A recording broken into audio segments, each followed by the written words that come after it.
कहानी के शुरू में हमें एक लड़की दिखाई जाती है जिसने नकाब पहना हुआ था और अस्तबल से घोड़ा चोरी करने की कोशिश कर रही थी। तभी उसके पास रॉबिन नाम का एक लड़का आता है और उसे पकड़ लेता है। उससे पूछता है तुम यहाँ क्या कर रही थी, और उस लड़की से उसका नाम भी पूछता है। वो बताती है कि मेरा नाम मैरियन है। मैरियन जब नकाब उतारती है तो जैसे ही रॉबिन उसको देखता है, पहली नजर में रॉबिन को उससे प्यार हो गया था और मैरियन भी उसको पसंद करने लगी थी। जिसके बाद ये दोनों साथ रहने लगते हैं। इनकी जिंदगी बहुत अच्छी गुजर रही थी। तभी एक दिन रॉबिन को चर्च की तरफ से एक खत मिलता है। उसको चर्च के लिए जंग में जाना होगा, अरेबियन के खिलाफ लड़ना होगा। अब रॉबिन भी लड़ने के लिए तैयार था क्योंकि वो बहुत अच्छा तीरंदाज था। उसको तीर चलाना बहुत अच्छे से आता था। मगर जाते हुए वो मैरियन से कहता है कि तुम मेरा इंतजार करना, मैं वापस जरूर आऊंगा। अब जब ये अरेबियन के खिलाफ लड़ रहा था, जंग में था, तो एक आदमी इस पर हमला कर देता है।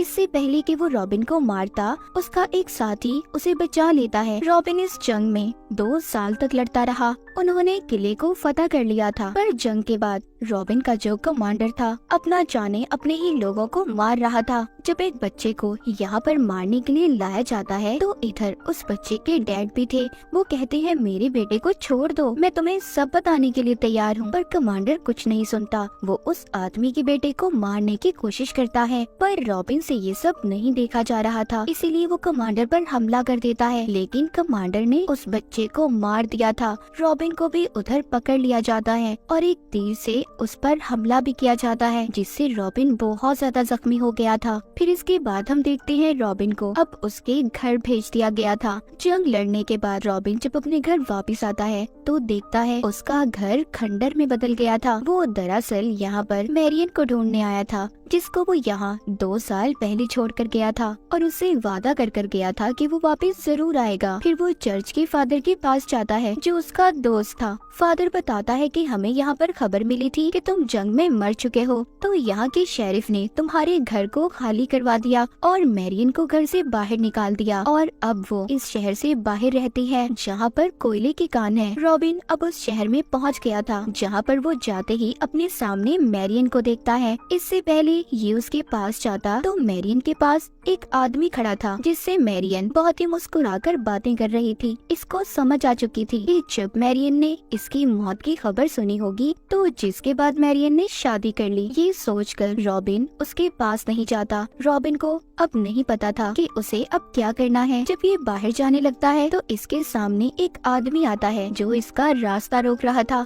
ये वही आदमी था जिसके बेटे को रॉबिन ने बचाने की कोशिश की थी। वो आदमी कहता है क्या तुम जानते हो यहाँ के जो लोग अमीर हैं वो बहुत अमीर होते जा रहे हैं और जो गरीब लोग हैं वो गरीब होते जा रहे हैं। ये बताकर वो आदमी रॉबिन को अपने साथ ले जाता है। जिसके बाद हम एक शेरिफ को देखते हैं जो इस शहर का लीडर भी था। वो सब लोगों को बता रहा था कि हमें जंग के लिए और भी ज्यादा टैक्स को बचाना होगा। यहाँ पर मैरियन भी अपने हस्बैंड के साथ थी। उसका हस्बैंड कहता है कि हम पहले भी तो इतना टैक्स देते हैं, पर इस बात से शेरिफ को कोई असर नहीं होता। यहाँ पर मैरियन को ये पता चल गया था कि रॉबिन जिंदा है। वो रॉबिन को देख लेती है। इस बात की उसे खुशी तो थी कि रॉबिन जिंदा है, पर कहीं न कहीं उसे गम भी था कि आज वो रॉबिन के साथ नहीं है, क्योंकि वो रॉबिन से आज भी प्यार करती थी। उधर ही हम रॉबिन को देखते हैं जो उस आदमी के साथ था जिसके बेटे को इसने बचाने की कोशिश की थी और इसे यहाँ के बारे में सब कुछ बताया था। वो आदमी अब रॉबिन का दोस्त बन चुका था। रॉबिन का दोस्त उसे कहता है हमें इस बात का पता लगाना होगा कि टैक्स का पैसा कहाँ से आता है और कहाँ ले जाया जाता है। तभी वहाँ पर मैरियन भी आती है जो रॉबिन से मिलना चाहती थी। जब ये उससे मिलने जाता है तो रॉबिन का दोस्त इसे रोक लेता है। कहता है नहीं, तुम नहीं जाओगे। मैं नहीं चाहता कि हमारे प्लान का किसी को भी पता चले,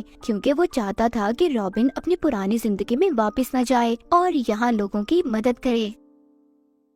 ये अब उसको और भी ज्यादा अच्छा तीर चलाना सिखाता है। रॉबिन का निशाना बहुत अच्छा था। इनका ये प्लान था कि वो सरकारी खजाने को लूट लेंगे, उसे चोरी कर लेंगे। अब ये उस जगह पर जाता है जहाँ पर सारा खजाना टैक्स का पैसा रखा जाता था। ये वहाँ पर सभी सिपाहियों को अपने तीर के निशाने से हमला करके मार देता है और फिर उस जगह जाता है जहाँ पर सभी लोग टैक्स दे रहे थे। ये वहाँ पर सबसे ज्यादा टैक्स देता है। ऐसा इसने इसलिए किया था ताकि ये यहाँ पर शेरिफ और लोगों का भरोसा जीत सके, और होता भी ऐसा ही है। शेरिफ जब ये देखता है तो वो रॉबिन से काफी इम्प्रेस हो गया था। जब ये यहाँ से जा रहा था तभी इसके सामने मैरियन आ गई थी। ये उससे कहता है, देखो हमारे दरमियान जो भी था सब कुछ खत्म हो चुका है। इतना कहकर इसका दोस्त इसे बुला लेता है। रॉबिन अब वहाँ से जा चुका था। ये अब और भी ज्यादा खजाना लूटता है और एक बैग को मैरियन के घर के बाहर भी रख देता है, क्योंकि वो जानता था कि मैरियन को भी पैसों की जरूरत थी। दूसरी तरफ हमें दिखाया जाता है कि शेरिफ का एक आदमी उसके पास आता है और उसे बताता है कि सरकारी खजाने को कोई चोरी कर रहा है। शेरिफ ये सुनकर काफी परेशान हो गया था। वो उस आदमी से कहता है कि ज्यादा सिपाहियों को खजाने की पहरेदारी पर लगा दो,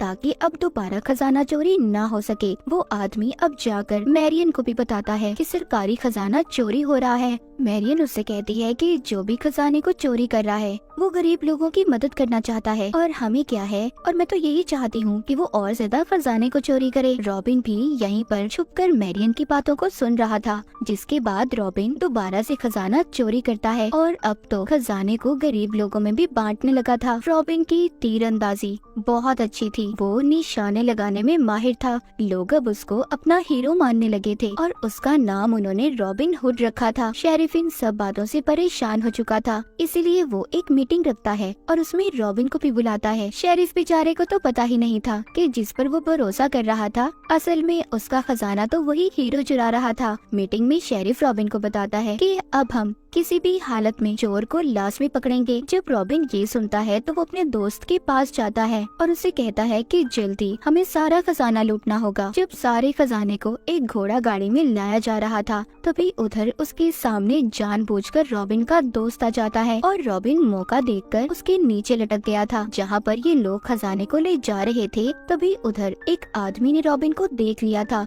सब इस पर हमला कर देते हैं, लेकिन वो तो बहुत ही अच्छा तीरंदाज था। वो सभी लोगों को मार देता है। रॉबिन ने नकाब पहना हुआ था, इसीलिए उसे कोई भी नहीं पहचान पाता। जाते हुए एक तीर रॉबिन के पैर में भी लग गया था, पर किसी तरह से ये यहाँ से निकल जाता है। इस तरह रॉबिन की जान बच गई थी। अब रॉबिन और उसके दोस्त को ये पता चलता है कि चर्च का हेड आ रहा है, जिससे ये काफी खुश होते हैं क्योंकि ये चाहते थे कि यहाँ पर आए। शेरिफ चर्च के हेड के लिए बहुत बड़ी पार्टी भी रखता है। इस पार्टी में रॉबिन का दोस्त भी आया था, जो यहाँ से चाबियां चुराकर मैरियन को दे देता है। दरअसल ये उस जगह की चाबियां थी जहाँ पर खुफिया कागज रखे हुए थे। मैरियन वहाँ जाकर उन कागजों को ले लेती है। दूसरी तरफ जब चर्च का हेड और शेरिफ बातें कर रहे थे तभी इनके पास रॉबिन आता है, जो अपने साथ अपने दोस्त फादर को लाया था और कहता है कि इस आदमी ने आपके एक आदमी से चाबी चुराई है। ये सुनकर शेरिफ उसको मारने वाला था, पर रॉबिन कहता है नहीं नहीं, आप इसे मारिए मत, बल्कि चर्च से इसे निकाल दें। ये इसके लिए बहुत बड़ी सजा होगी। शेरिफ भी उसकी बात मानकर फादर को चर्च से निकाल देता है। ये दरअसल रॉबिन का प्लान ही था कि ये दोनों उस पर भरोसा करें, और होता भी ऐसा ही है कि दोनों अब रॉबिन के सामने ही बातें करने लगते हैं। रॉबिन को पता चलता है कि ये इंग्लैंड के राजा को मारकर सब कुछ अपने हाथ में लेना चाहते हैं, और इसके लिए इन्होंने अरेबियंस की भी मदद ली थी। शेरिफ चर्च के हेड से कहता है कि मैं अपने सिपाहियों को शहर से बाहर जो लोग रहते हैं उधर भेजूंगा। उनके पास जितने भी पैसे होंगे वो सबको लूट लेंगे। रात को शेरिफ अपने सभी सिपाहियों को भेज देता है। उधर दूसरी तरफ दिखाया जाता है मैरियन ने जो खुफिया कागज चुराए थे उनको उसका हस्बैंड देख रहा था, जिससे उन्हें पता चलता है कि शेरिफ और चर्च का हेड दोनों मिलकर इंग्लैंड के राजा को मारना चाहते हैं। मैरियन कहती है ये सब गलत है, हमें सबको बताना होगा, पर मैरियन का हस्बैंड कहता है हमें इस बात से क्या लेना देना। दरअसल इसका हस्बैंड भी शेरिफ की जगह लेना चाहता था, यानी कि वो खुद शेरिफ बनना चाहता था। इसीलिए मैरियन की अपने हस्बैंड के साथ लड़ाई हो जाती है। शहर में शेरिफ के सिपाही पहुंच गए थे जो लोगों से लूट मार कर रहे थे। यहाँ पर मैरियन जब इन्हें रोकती है तो उसे भी ये पकड़ लेते हैं। यहीं पर रॉबिन और उसका दोस्त भी आ गए थे, उन्होंने मैरियन को बचा लिया था। जब मैरियन रॉबिन के साथ होती है तो ये उसे पहचान लेती है। जब ये रॉबिन का नकाब हटाती है तो इसे पता चल चुका था कि ये तो रॉबिन है। यहाँ पर सिपाही इनकी घोड़ा गाड़ी पर भी हमला कर देते हैं और इन्हें घेर लेते हैं। रॉबिन का दोस्त उससे कहता है कि तुम मैरियन को लेकर जाओ, मैं इनको रोकता हूँ, और खुद शेरिफ के सिपाहियों से लड़ना शुरू कर देता है। पर सिपाहियों ने रॉबिन के दोस्त को पकड़ लिया था। उसको शेरिफ के सामने पेश किया जाता है। जब शेरिफ उससे रॉबिन हुड का पूछता है जो लोगों का हीरो था, ये शेरिफ को कुछ भी नहीं बताता। बाहर मैरियन का हस्बैंड सबसे कह रहा था कि हमें यहाँ से जाना होगा, पर तभी उधर रॉबिन आता है जो अपना नकाब उतारकर सबको दिखाता है। दरअसल कोई भी रॉबिन को नहीं जानता था। वो सबको शेरिफ और चर्च के हेड की चाल बताता है। कहता है हमें शेरिफ के साथ लड़ना होगा, हम जुल्म के खिलाफ लड़ेंगे। मैरियन का हस्बैंड भी उससे हाथ मिलाता है। फिर रॉबिन अपने दोस्त फादर के पास जाता है जिसको इसकी वजह से निकाल दिया गया था। उससे माफी मांगता है। वो इसको बताता है कि शेरिफ का खजाना सुबह चर्च में आने वाला है। जब खजाने को सुबह लेकर जा रहे थे तो रॉबिन उन सिपाहियों पर अपने लोगों के साथ हमला कर देता है। वहाँ पर जो नदी थी उसमें एक बहुत बड़ा धमाका होता है। जिस घोड़ा गाड़ी में खजाना जा रहा था वो नीचे गिर जाती है। रॉबिन के आदमी अब उस खजाने को कश्ती में जमा कर रहे थे। यहीं पर रॉबिन को एक तीर भी लग गया था। मैरियन उस तीर को निकालती है जिसे ऐसा करते देख उसका हस्बैंड देख रहा था। वो ये समझ गया था कि इन दोनों के दरमियान कुछ न कुछ तो है। इससे पहले ये कुछ कहता तभी एक आदमी इस पर हमला कर देता है और अब रॉबिन हुड अपने लोगों से कहता है कि खजाने को पानी के रास्ते तुम जंगल में ले जाओ। इसके बाद मैरियन अपने हस्बैंड के पास आती है पर वो उससे नाराज था, उसको जाने का कहता है। उधर रॉबिन देखता है कि शेरिफ के सिपाही उसके लोगों को मार रहे हैं, इसीलिए वो अपना नकाब हटाकर सबके सामने आ गया था। तभी शेरिफ के सिपाही उसे पकड़कर शेरिफ के पास ले गए थे। शेरिफ उसे देखकर बहुत गुस्से में आ गया था क्योंकि रॉबिन ने उसे धोखा दिया था। ये उसे मारने लगता है पर यहाँ पर शेरिफ के जो सिपाही थे उनमें से एक शेरिफ पर हमला कर देता है क्योंकि ये रॉबिन का दोस्त था जिसने सिपाहियों वाले कपड़े पहने हुए थे। वो आजाद हो चुका था। ये दोनों शेरिफ पर हमला करके उसे मार देते हैं और यहाँ से बाहर निकल जाते हैं। रॉबिन के लोगों के पास अब खजाना था। वहीं पर हमें मैरियन के हस्बैंड को भी दिखाया जाता है जो कि शेरिफ बनना चाहता था। चर्च के हेड ने उसे शेरिफ बना दिया था। वो सब लोगों को जमा करके रॉबिन का पोस्टर दिखाता है। कहता है कि ये हमारा दुश्मन है। असल में वो लोगों को रॉबिन के खिलाफ भड़का रहा था। दूर खड़ा रॉबिन भी ये सब देख रहा था और तीर चलाकर अपने पोस्टर पर जो मैरियन के हस्बैंड ने पकड़ा हुआ था वो दीवार पर जाकर लगता है। इसका मतलब ये था कि रॉबिन हुड ने उसके चैलेंज को मान लिया था और वो ये था कि वो रॉबिन हुड को पकड़ कर दिखाए। रॉबिन और उसके लोगों ने शेरिफ और चर्च के हेड का प्लान फेल तो कर दिया था पर रॉबिन जानता था कि ऐसा दोबारा फिर होगा, मगर रॉबिन इन सब चीजों के लिए पहले ही तैयार था। और इसी के साथ रॉबिन हुड की ये कहानी यहीं पर खत्म हो जाती है।